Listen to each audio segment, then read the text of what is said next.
요한계시록 2장 18절에서 29절까지 말씀을 한 절씩 교독하여 읽겠습니다. 두아디라 교회의 사자에게 편지하라. 그 눈이 불꽃 같고 그 발이 빛난 주석과 같은 하나님의 아들이 이르시되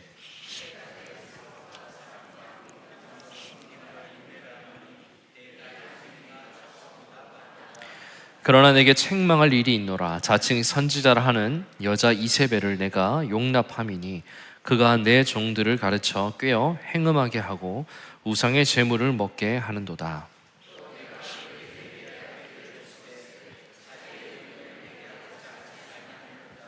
볼지어다 내가 그를 침상에 던질 터이요 또 그와 더불어 간음하는 자들도 만일 그의 행위를 회개하지 아니하면 큰 환난 가운데에 던지고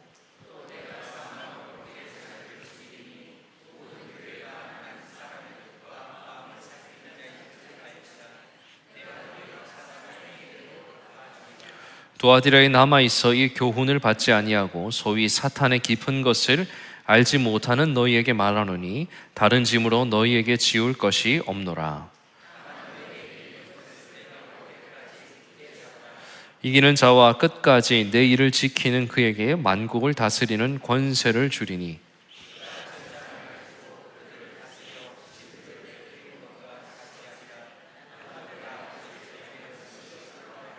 내가 또 그에게 새벽벌을 주리라. 귀 있는 자는 성령이 교회들에게 하시는 말씀을 들을지어다. 아멘. 지난 화요일 새벽 기도를 마치고 집에 가는 길에 저희 아내에게 이런 질문을 했습니다. 자기는 기억에 남는 목회자나 교회 리더가 있어? 이렇게 물어봤습니다. 그래서 아내는 많은 분들이 생각이 난다라고 대답을 했습니다. 제가 또 물었습니다. 그러면 당신의 그 자기 기억 속에 남는 목회자나 혹은 교회 지도자들이 남는데 그 기준이 뭐야? 이렇게 물어봤어요. 그랬더니 아내가 조금 고민을 하더니 저에게 본받을 것이 많고 자신을 하나님께로 인도해 주었던 그런 목회자나 교회 지도자들, 선배들이 기억에 남는다. 이렇게 대답을 해 주었습니다. 아마 여러분들에게도 같은 이유로 기억에 남아있는 목회자들 혹은 교회 선배들, 지도자들이 있을 거예요. 저도 마찬가지입니다. 신앙생활을 말로만 가르치지 않고 자기가 직접 삶으로 살아낸 그 말씀과 행동으로 지도해 주신 분들이 제 마음속에도 아직 이렇게 살아 있습니다. 대부분 제 지도자들은 목회자들이니까 대부분 지금 유튜브를 검색을 하면 대부분 목사님들이 목회를 하고 계시더라고요. 찾아뵙고 싶은데 잘 안 돼요. 뭔가 이렇게 가면 좀 민망하기도 하고 하여튼 그래서 언젠가는 기회가 되겠지 하고 가슴에 품은 사람들이 있습니다. 신기한 일이에요. 우리 주 예수 그리스도가 이루신 복음으로 사는 것은요, 저와 여러분들의 노력이나 혹은 다른 누군가가 전해준 결과가 아니라 하늘의 복입니다. 구원을 얻는 것과 믿음이 믿음다워지는 것은요, 온전하게 100% 하나님의 은사이고 하나님의 능력이에요. 다시 말해서 하나님이 시작하시고 하나님이 중간에 과정을 만들어 가시고요, 하나님이 이루시는 거예요. 그래서 저와 여러분들이 믿음으로 살아가는 삶에 있어서 거의 대부분 100이라고 해도 다 될 만큼 그 모든 것들은 하나님이 주시는 은혜와 은사입니다. 그런데 자세히 들여다보면 이런 과정 속에서 사람도 큰 역할을 하는 것을 보게 됩니다. 이 말이요, 사람이 구원에 관하여서 공로적인 역할을 한다는 건 결코 아니에요. 하나님은 사람을 자신의 동력자로 세워서 은혜와 믿음의 삶이 어떤 것인지를 보여주는 교보제로 삼은 거죠.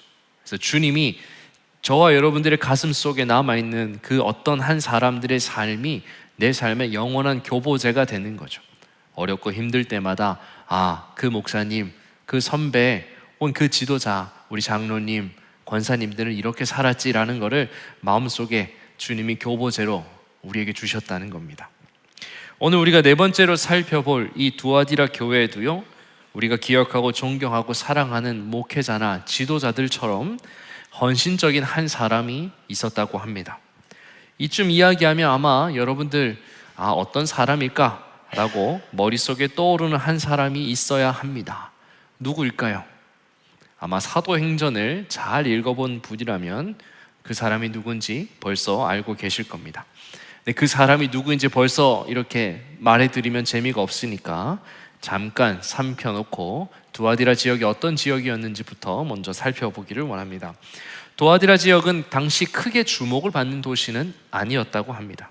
에베소나 서머나 또 버가모와 같이 규모와 중요성이 크게 높지 않은 그런 도시였습니다. 하지만 앞선 도시들과 다른 점이 하나 있었는데 그건 내륙의 교통을 관할하는 교차로와 같은 역할이 이 도시가 했다고 해요. 그래서 이런 이유 때문에 정치보다는 상업이 매우 활성화되어 있었다고 합니다. 특별히 두아디라 지역은 양모 무역을 하는 도시였습니다. 상업자들은 양의 털을 잘 생산을 해서 가공하고 판매를 했다고 해요. 또 그걸 위해서 오늘날 농협처럼 조합을 잘 만들어서 그 양의 털을 수매하고 판매하고 또 시가를 조절하면서 서로 이윤을 취하였다고 합니다. 상업이 유행한 만큼 그 두아디라 지역에는 강력한 조합이 있었다는 겁니다. 양모를 생산하는 것뿐만 아니라 그것을 2차적으로 가공하여 부가가치를 올리는 산업도 번창했다고 합니다. 근데 이쯤 되면 또 알 수 있는 게 있죠. 여기서 고려신학대학원 김성훈 교수님의 책에 따르면 이 동업조합 가운데서 가장 번성했던 것이 이 양모를 이용하여 염색을 하여 파는 것이 아주 유행했다고 합니다. 오늘날로 치자면 대구나 대전과 같은 도시의 모습이라고도 할 수 있겠습니다.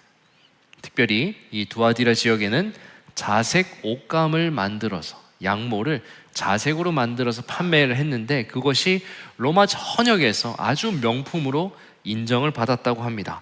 자, 이 정도 정보를 들었으면 이 두아디라 지역에서 두아디라 교회를 열심히 도와줬던 한 사람이 떠올라야 됩니다. 성경을 꾸준히 읽어오신 분이라면 이 두아디라 교회의 중요한 인물이 누군지 알 수 있을 것인데 마음속에 몇 글자가 떠오르십니까? 3글자입니까? 4글자입니까? 3글자죠. 바로 루디아라는 여인입니다. 이 루디아라는 여인은 사도행전 16장 14절을 보면 두아디라 출신의 이방 여인이었다고 말합니다. 두아디라 시에 있는 자색 옷감 장사로서 하나님을 섬기는 루디아라 하는 한 여자가 말을 듣고 있을 때에 주께서 그 마음을 열어 바울의 말을 따르게 했다라고 사도행전에 기록이 되어 있습니다. 그래서 그녀는 두아디라 출신으로서 고향에서 만든 이 자색 옷감을 팔기 위해서 빌립보를 왔다 갔다 했다는 겁니다. 성령께서는 말씀을 통하여 그녀의 마음을 열어서 믿음을 부어주신 거죠. 그래서 이 루디아라는 여인은 사도 바울이 유럽에서 활동할 때 있어서 첫 번째의 믿음의 열매가 되었습니다. 그리고 시간이 흘러서 그녀는 자신의 집을 예배의 처소, 교회로 하나님 앞에 내어놓는 헌신도 그가 행하였어요. 존 스토트라는 목사님은 루디아가 믿음을 가지고 살다가 고향인 두아디라로 돌아가서 그곳에 교회가 개척되는 데에 큰 힘을 보탰을 것이다 라고 해석합니다. 존 스토트의 그 의견을 성경에서 100% 다 확인할 수는 없지만 아무래도 우리가 가지고 있는 성경 그대로를 따져보자면 루디아가 고향이었던 이 두아디라를 마음에 계속 품고 있었겠죠. 그래서 그가 그 교회에 가서 직간접적으로 영향을 주었을 것이라고 해석하는 것은 상당히 긍정적인 근거를 가진 말이라고 할 수 있어요. 아마 두아디라 교회는 이렇게 루디아의 직간접적인 영향으로 도움으로 조금씩 잘 성장했을 것입니다. 그런데 두아디라 교회는 다른 여인도 있었다고 합니다. 본문 20절을 같이 읽을까요? 읽겠습니다. 시작. 그러나 내게 책망할 일이 있노라. 자칭 선지자라 하는 여자 이세벨을 내가 용납함이니 그가 내 종들을 가르쳐 꿰어 행음하게 하고 우상의 제물을 먹게 하는도다. 본문에서는 이세벨이라는 여자가 나오는데 이 여자가 성도들을 행음하게 하고 우상의 제물을 먹게 하였다라고 기록이 되어 있습니다. 그래서 눈이 불꽃 같고 그 발이 빛난 주석과 같은 예수님이 이 사실에 대하여서 두아디라 교회를 책망하고 계세요. 두아디라 교회가 물리치지 못했던 이 이세벨이라는 여자가 진짜 여자였는지 아니면 악한 세력을 상징하는 것인지는 주석자들마다 의견이 좀 다릅니다. 근데 현대 주석가들은 대부분 이 이세벨이라는 여자를 실존하는 교회의 지도자, 잘못된 사상을 가지고 있는 여성의 사역자로 봅니다. 성도들은 이러한 여인의 그 이교적인 가르침으로 인해서 생활 속에서 거룩함을 이루지 못했다고 해요. 지난주에 살펴봤던 버가모 교회의 비행과 죄는 일부 성도들이 행한 거예요. 그리고 에베소나 서머나 교회의 책망의 사항도 사실은 교회 지도자에 대한 것은 없었습니다. 그런데 이 두아디라 교회가 예수님에게 책망을 받은 이유는 성도가 아니고요, 어떤 비행이 아니라 지도자 한 사람 때문이었습니다. 그래서 이 지도자의 이름이 진짜 이세벨이었는지 아니면 구약시대에 아하방의 아내로서 바알 숭배, 백성들을 바알 숭배에 빠뜨렸던 그 악한 여왕으로 불렸던 그 이세벨이라는 여자의 이름을 이 여자가 별칭으로 받았는지 그 별칭이 붙어졌는지는 알 수는 없지만 그녀는 거짓 가르침으로 그리스도인들을 유혹하고 죄악의 길을 가도록 했다는 겁니다. 앞서 말한 대로 당시 두아디라 교회는요, 같은 업종을 묶어서 하나의 조합을 만들었어요. 근데 이 조합을 만든 조합원들끼리는 서로 회원 간의 결속을 다지기 위해서 또 사업의 번창을 위해서 정기적으로 모여서 우상의 숭배를 했다고 합니다. 같이 모여서 우상 숭배하면서 우상의 제물을 먹고요, 그리고 우리가 입에 담기 힘든 더러운 행동들을 하면서 그들이 그 조합을 꾸려 나갔다는 겁니다. 두아디라 지역에 살고 있던 그 그리스도인들은 조합원이 되어야만 먹고 살 수 있었기 때문에 이 종교 행사에 참여했다는 겁니다. 그렇지 않으면 조합원의 권리를 잃어버리게 되고 생업을 잃어버릴 위기에 직면할 수밖에 없었기 때문입니다. 우리가 살펴본 대부분의 소아시아 지역의 교회들이 그런 어려움을 겪고 있었다는 거죠. 이러한 상황에 직면해 있던 그 두아디라 그리스도인들은 신앙과 현실적인 문제 앞에서 갈등했겠죠. 그러면 이 문제를 교회의 지도자에게 가져오면 보통의 교회 지도자들은 이런 경우 어떻게 합니까?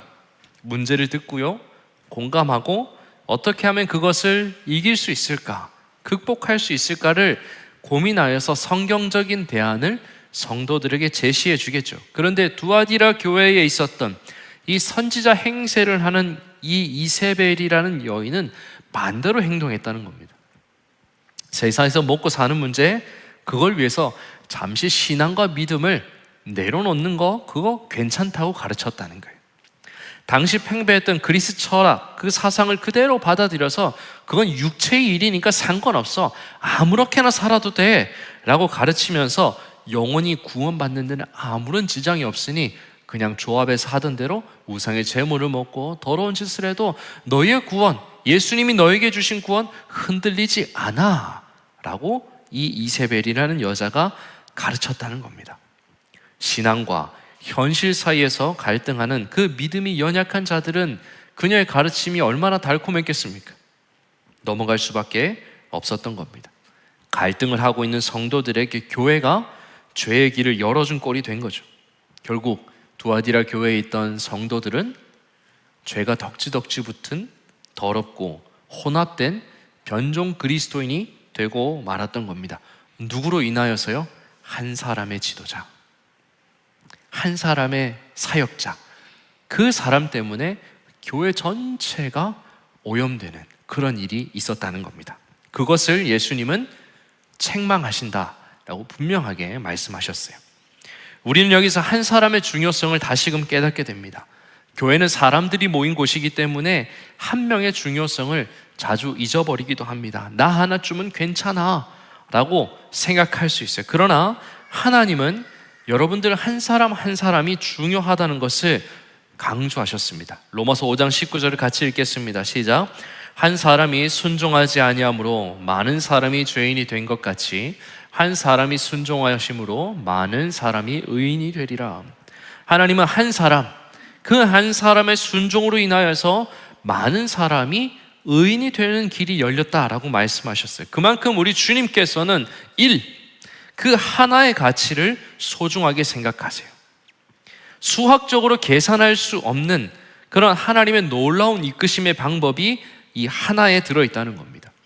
하나님은 모세 한 사람을 세워서 200만 명이나 되는 많은 사람들을 출애굽하여 구원하셨습니다.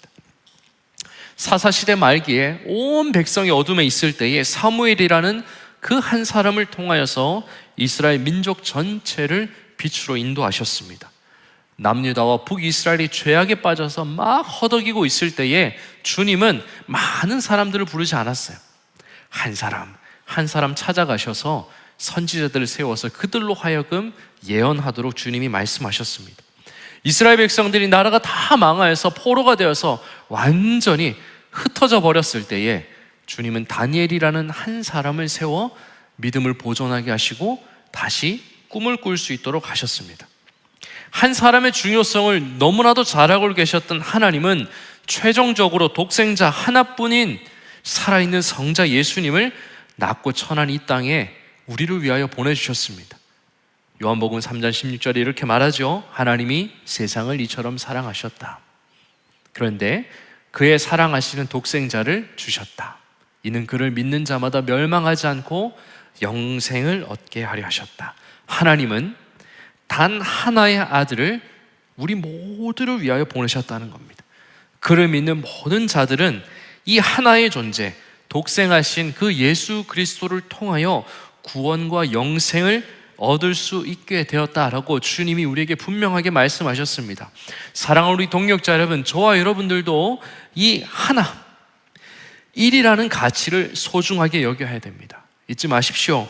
여러분들은 가정과 교회, 또 여러분들이 속한 공동체에서 하나님이 세우신 하나의 존재입니다. 이 말이 여러분들이 존귀하다, 여러분들이 고결한 가치를 지녔다, 그런 뜻은 아닙니다. 자기 자신을 숭배하거나 자기의 능력을 신뢰하라는 뜻이 아닙니다. 저와 여러분들처럼 보잘것없고 죄의 습관에서 잘 벗어나지 못하는 나 같은 한 사람을 통하여서 하나님이 일하시겠다는 겁니다. 그러므로 여러분들의 삶을 스스로 평가절하하거나 또 반대로 여러분들 스스로를 존귀하게 여기는 잘못을 범하지 않아야 됩니다. 저와 여러분들은 나의 삶이 하나님이 쓰시는 그 하나가 될 수 있도록 여러분들의 삶을 하나님 앞에 드려야 하는 겁니다. 이것이 저와 여러분들이 소중하게 가져야 될 삶의 태도라는 것입니다.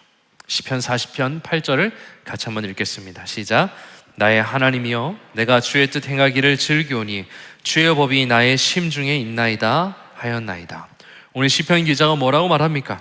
주의 뜻을 행하고 주의 법을 나의 마음의 중심에 두었다고 말하고 있어요. 그러면서 자신은 주님이 원하시는 삶을 살겠다라고 말하고 있는 것입니다. 자신 한 사람, 이 시편 기자 자기 한 사람이 그렇게 살겠다는 것. 그래서 이어서 10절에 이렇게도 말해요. 내가 주의 공의를 내 심중에 숨기지 아니하고 주의 성실과 구원을 선포할 것이다. 그리고 내가 주의 인자와 진리를 많은 회중 가운데서 감추지 아니하였다라고 말해요. 시편 기자는 자신이 하나님이 쓰시는 그 하나가 되어서 하나님이 원하는 삶을 살아내고 많은 이들 앞에서 주님의 성실과 구원과 인자와 진리를 선포하고 감추지 않겠대요. 앞으로도 자기가 그렇게 살겠다라고 하나님 앞에 기도하는 마음으로 찬송을 드리고 있는 것입니다. 시편 기자는 한 사람을 통하여 많은 사람들을 돌보시는 그 하나님의 뜻을 자신의 삶으로 받아들인 것입니다. 사랑하는 여러분, 여러분들도 여러분들의 삶이 하나님이 세우신 하나로 부름받았다는 사실을 잊지 않기를 바랍니다. 그래서 여러분들이 살아가는 그 삶에서 그 역할과 책임이 부여된 모든 곳에서 하나님이 원하시는 길을 보여주고 여러분들도 그 길을 가면서 하나님을 사랑하는 법과 헌신하는 삶에 대한 여러분들의 삶이 증거가 되시기를 축복합니다. 오늘 본문에 나오는 이 이세벨처럼 악과 죄의 길을 열어주는 자가 아니라 죄를 짓고 난 뒤에 찾아오는 양심의 뒷길을 만들어주는 사람이 아니라 최대한 많은 사람들이 여러분들의 삶을 통하여 믿음과 순결과 정직의 길로 갈 수 있도록 여러분들이 하나님 앞에 쓰임받는 그런 하나가 되기를 바랍니다. 이것이 오늘 두아디라 교회를 통하여서 저에게 주시는 하나님의 음성이며 저와 여러분들 삶의 중요한 삶의 사명이라는 것, 먹고 사는 문제뿐만 아니라 여러분들 한 사람이 여러분들이 속한 곳에서 하나님이 하나로 불러서 많은 이들을 살리는 그 하나님의 은혜의 공식에 여러분의 중요한 하나라는 것을 잊지 않으시기를 축복합니다. 두 번째로, 다음으로 예수님은 두아디라 교회에 어떤 점을 칭찬하고 있을까? 여기 오늘 본문에 우리 설교의 핵심이 담겨 있습니다. 19절을 같이 한번 읽겠습니다. 시작. 내가 내 사업과 사랑과 믿음과 섬김과 인내를 아노니 내 나중 행위가 처음 것보다 많도다. 예수님은 두아디라 교회의 나중의 행위가 처음보다 많다라고 칭찬을 하고 계세요. 많다는 건 단순히 숫자나 양에 관한 것이 아닙니다. 양과 질 모두가 긍정적으로 이 두아디라 교회에 많았다는 겁니다. 유진 피터슨, 제가 자주 인용하는 메시지 성경은 이 19절을 이렇게 말해요. 나는 내가 나를 위해 하고 있는 일을 잘 알고 있다. 그 사랑과 믿음, 봉사와 끈기는 참으로 인상적이다. 그렇다, 대단히 인상적이다. 게다가 날이 갈수록 너는 더욱 열심이구나 라고 이렇게 해석했다는 겁니다. 앞서 말한 대로 두아디라 교회는 정치적으로 주목을 받던 곳이 아니에요. 지정학적으로 교회 확장에 있어서 중요한 역할을 했던 교회는 결코 아닙니다. 그런데 예수님은 이 두아디라 교회가요, 다른 어떤 소아시아 교회들보다 그 행위가 날이 갈수록 더 많아지고 확장되고 확실하다는 것에 대하여서 칭찬하고 있다는 것을 저와 여러분들이 잊지 않아야 됩니다. 두아디라 교회는 이러한 사랑과 믿음과 섬김과 인내가 처음 보았던 것들보다 오히려 성장했다라는 겁니다. 에베소는 처음 사랑을 버리고 퇴보했지만 두아디라는 시간이 지날수록 우리가 잘 알고 있는 것처럼 점점 더 하나님을 향하여 한 걸음 한 걸음 전진했다는 겁니다. 우리도 마찬가지입니다. 우리도 처음과 달리 성장하는 사람들이 되어야 합니다. 포도나무에 과실이 많이 맺히는 것처럼 꾸준하고 진실하게 저와 여러분들이 성장해 나가야 합니다. 이 성장이 데살로니가전서 4장 3절을 보면 이것이 하나님의 뜻이요 목적이라는 것을 알 수 있습니다. 하나님의 뜻은 이것이니 너희의 거룩함이라. 하나님이 어떻게 하십니까? 하나님의 뜻이 이것이래요. 너희가 거룩하여지는 것이 하나님의 뜻이라는 겁니다. 너희가 성장하는 것이 하나님이 저와 여러분들의 삶에 정말 원하시는 삶의 자리라는 겁니다. 성부 하나님이 구원의 뜻을 가지고 있으신 것, 우리 주 예수님께서 이 땅에 오셔서 십자가를 지시고 죽고 부활하신 것도, 성령께서 오셔서 저와 여러분들 가운데 내주하시면서 주시는 모든 은혜와 은사와 능력도 우리의 거룩과 성장을 위한 것이라는 거죠. 그래서 약간의 굴곡은 저와 여러분들 삶에 있을 수 있지만 믿음과 생활이요 지속적으로 처음보다 더 풍성하고 견고하고 확실하게 성장을 향해 나아가야 한다는 것입니다. 그런 성장의 삶을 살아가고 있습니까? 약간의 굴곡은 있을지 모르겠지만 작년의 내 모습과 올해의 내 모습, 지난달의 모습과 지금의 나의 모습이 조금씩 이 두아디라 교회처럼 성장을 해 나가야 하는 것입니다. 그래서 우리의 성장에는 두 가지 의미가 있습니다. 첫 번째는 모든 생활에서 구분되어 하나님께 여러분들의 삶이 드려져야 하는 것, 그것이 성장이고, 두 번째, 성도의 몸과 마음이 거룩하게 변화되는 상태, 그것이 바로 성장이라는 것입니다. 이런 모습에 대해서 마틴 로이드 존스 목사님은 이렇게 말했어요. 성장은 의롭다 하심을 받은 죄인을 죄의 오염으로부터 건져내고 그의 본성 전체를 하나님의 형상 안에서 새롭게 하며 그가 선한 일을 행할 수 있도록 하시는 성령의 은혜롭고 계속되는 작용이라 라고 말했어요. 말은 어렵지만 성령이 성화라는 것은 죄인의 오염된 그것으로부터 건져내고 우리의 본성이 날마다 새롭게 되어서 선한 일을 행할 수 있도록 준비되는 것, 그것이 성장이라는 것입니다. 여러분들의 삶에 이러한 삶과 신앙, 인격 안에 이러한 성장이 일어나고 있습니까? 처음은 다 괜찮을 수 있습니다. 왜냐하면 신앙에도 신혼기간이 있기 때문입니다. 믿음이 생겨나고 몇 년 혹은 10년 정도는 열정적으로 살 수 있습니다. 그건 누구나 할 수 있어요. 그것이 자랑거리나 간증거리는 되지 못합니다. 중요한 것은 그 성장이 점진적으로 지속되며 삶에서 우리가 당하는 많은 환경들 속에서 그 상황 속에서도 성장을 위한 걸음이 멈추지 않아야 한다는 겁니다. 삶에 어떤 일이 있어도 이 성장하는 일에 성장의 삶을 우리가 놓지 않고 끝까지 성장하는 삶을 살아가야 된다는 겁니다. 그렇다면 우리가 성장하려면 하나님이 말씀하시는 거룩한 내면으로 변화되어 하나님이 쓰시기에 합당한 사람이 되려면 저와 여러분들이 어떤 일을 해야겠습니까? 여기에 핵심이 있습니다. 첫 번째, 이 성장은 하나님이 주도적으로 하시는 일이라는 걸 굳건하게 믿어야 합니다. 빌립보서 2장 13절을 같이 한번 읽어볼까요? 시작. 너희 안에서 행하시는 이는 하나님이시니 자기의 기쁘신 뜻을 위하여 너에게 소원을 두고 행하게 하시나니. 하나님은 이렇게 연약하고 부족한 우리를 위하여서 성부, 성자, 성령 하나님이 협력하여 주도적으로 우리의 삶을 이끄신대요. 너희 안에서 행하시는 이가 하나님이라고 분명히 말씀하셨어요. 그렇기 때문에 성장은 하나님의 역사이고 의도이고 목적이에요. 그래서 우리를 이끄시는 분이 하나님이라는 사실을 잊지 않아야 합니다. 내가 열심히 노력하는 그 성장을 말하는 것이 아니구나. 하나님이 내 안에서 일하시니까 하나님이 나를 이끄신다는 거 우리가 믿어야 돼요. 어떤 형편 속에서도, 여러분들이 어떤 죄를 짓더라도, 여러분들이 어떤 어려움에 처할지라도, 삶에서 감당하기엔 어떤 문제 앞에 우리가 선다 하더라도 나를 이끄시는 분은 하나님이다.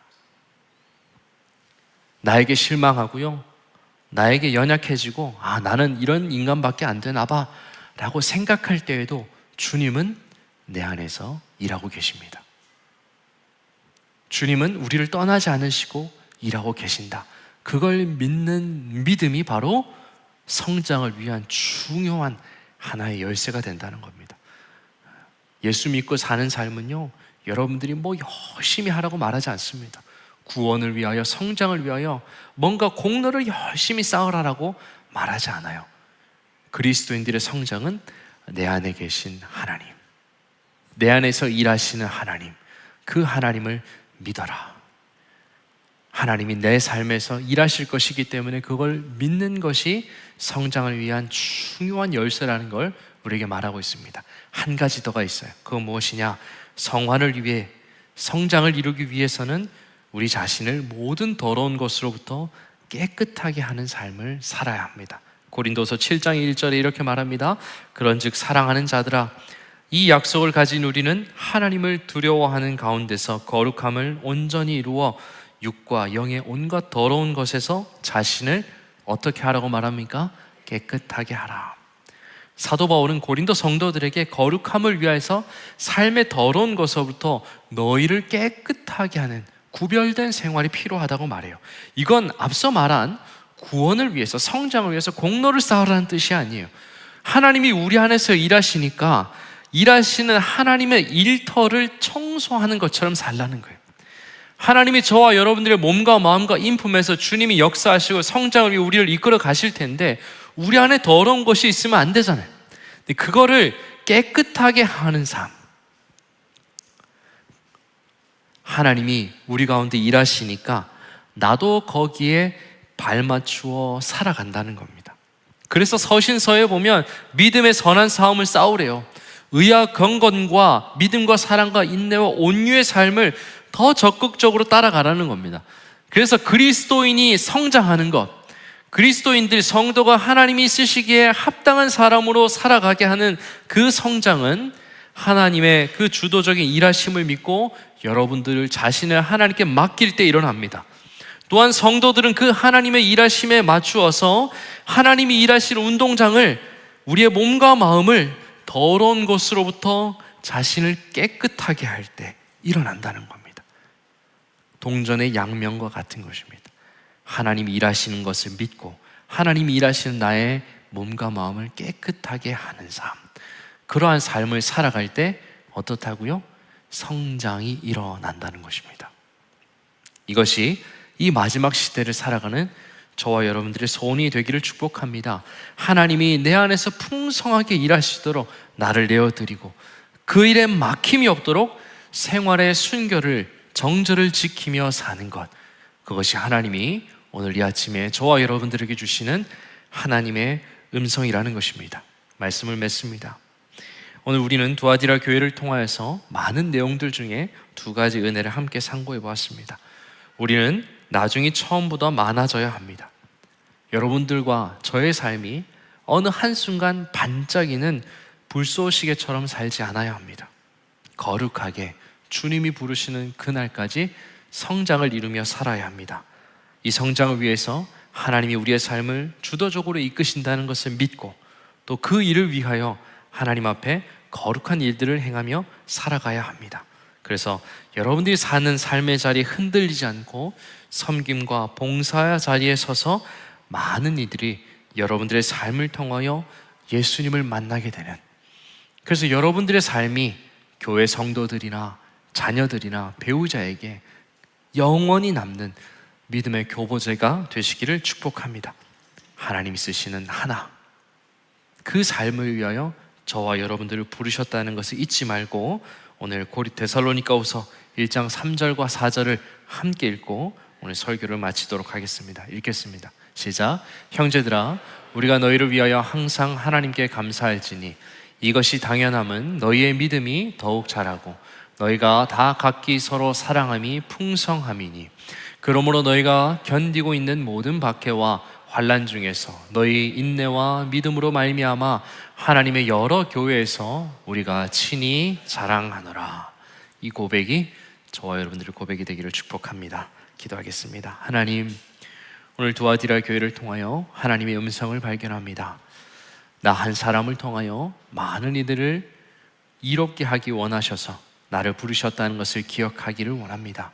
또 하나님이 나의 삶에 일하고 계심을 믿으며 내 삶을 깨끗하게 경영하며 살아갈 때에 하나님의 성장, 하나님의 복과 은혜가 우리의 삶에 부어진다는 것을 기억합니다. 하나님, 우리 모두에게 동일한 은혜를 허락하여 주시고 이번 한 주 동안 하나님의 말씀으로 살아가는 우리 모두가 되게 하여 주시옵소서. 감사드리며 예수님의 이름으로 기도드렸습니다. 아멘.